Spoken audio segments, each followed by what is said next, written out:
أفحسبتم أنما خلقناكم عبثا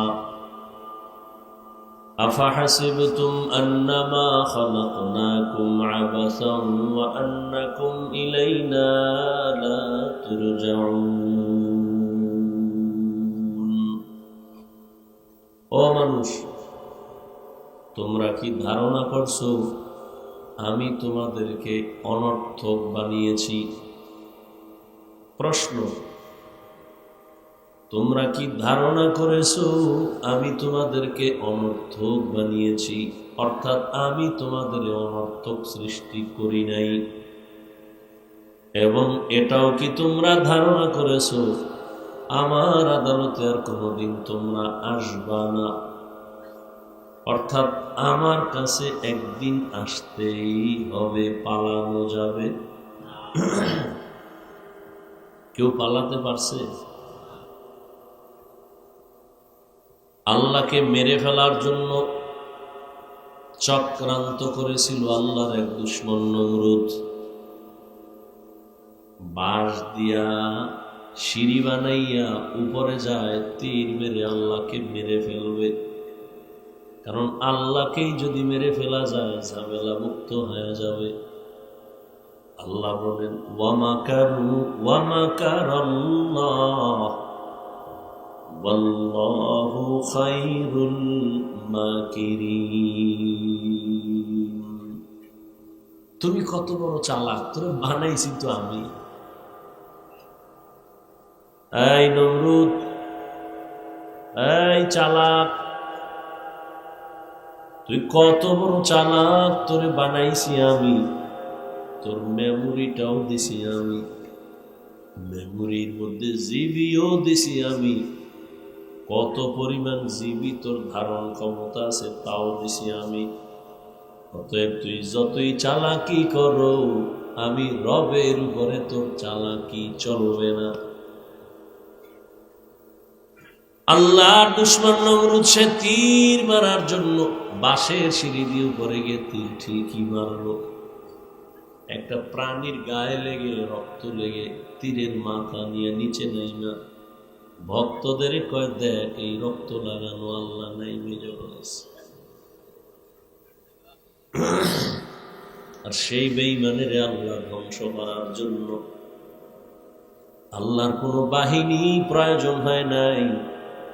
একটা অসুস্থ মশা নমরুদেরকে ইতি টেনে দিয়ে দিল, নাকে দিয়া ঢুইকা মাথার ভেতরে গেছে। তাও কিন্তু অসুস্থ মশা মাথার একেবারে জায়গা মতো বৈশাখ ফাঁকে ফাঁকে একটা আওয়াজ দেয়, মিসকল দেয়। নমরুদের মাথাটা গরম হয়ে যায়, অসহ্যকর গরম। ঠান্ডা করার কোনো ঔষধ নাই। হঠাৎ করে নমরুদের জুতার সাথে মাথার সাথে মোলাকাত হয়ে গেছে। লাগা মাত্র মাথাটা ঠান্ডা হয়ে গেল।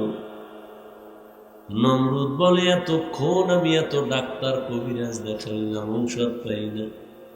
জুতার ভিতরে যে আমার ঔষধটা তো আমার জানা নেই। কেমন চান কপাল! জুতা দিয়ে যখন মাথার ভেতরে আঘাত করে মাথা ঠান্ডা।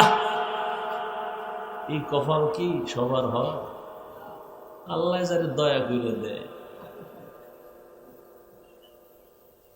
হঠাৎ মাথা গরম হয়, আবার জুতার বাড়ি, মাথা ঠান্ডা।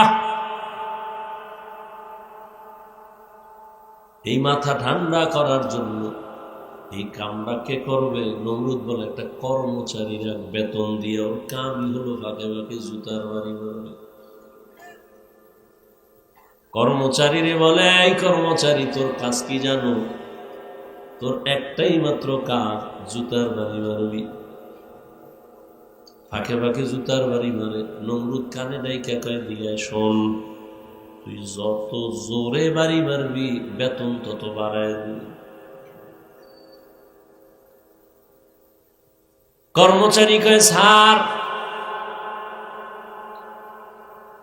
কি কইছে আল্লাহ জানে। স্যার কইছে না হুজুর কইছে না জাহাপনা কইছে, এই সময়ের কথা। এইটারে যদি আপনারা ভুল ধরেন, এরকম বেয়াদব এই দেশে আছে। এরকম বেয়াদব আছে না নেই? নিকৃষ্ট বেয়াদব। ও কইব এই সময় কি সার কইছে নি? এরকম বেয়াদব নাই? এই আলেমদের সাথে যারা বেয়াদবি করে এরা মরার আগেই মরে যায়, চাকার তলে মাথা ঢুকে যায়, টেরই হয় না কারণ কি। আল্লাহ হেদায়াত দান করে।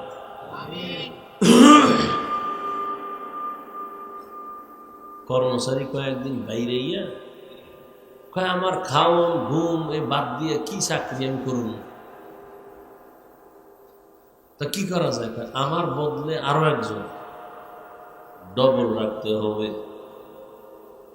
আমি যখন ঘুমাবো রেস্টে থাকবো তখন আপনার জুতার বাড়ি চলবে না, কেন বন্ধ করা যাবে না, তো কি করা? কার একজন রাখেন। জুতা বন্ধ করা নাই, কাজের লোক আরো বাড়াও। একজন রেস্টে গেলে আর একজন রেস্টে গেলে আর একজন, জুতার বাড়ি বন্ধ করা যাবে না, বরকত বড় দামি।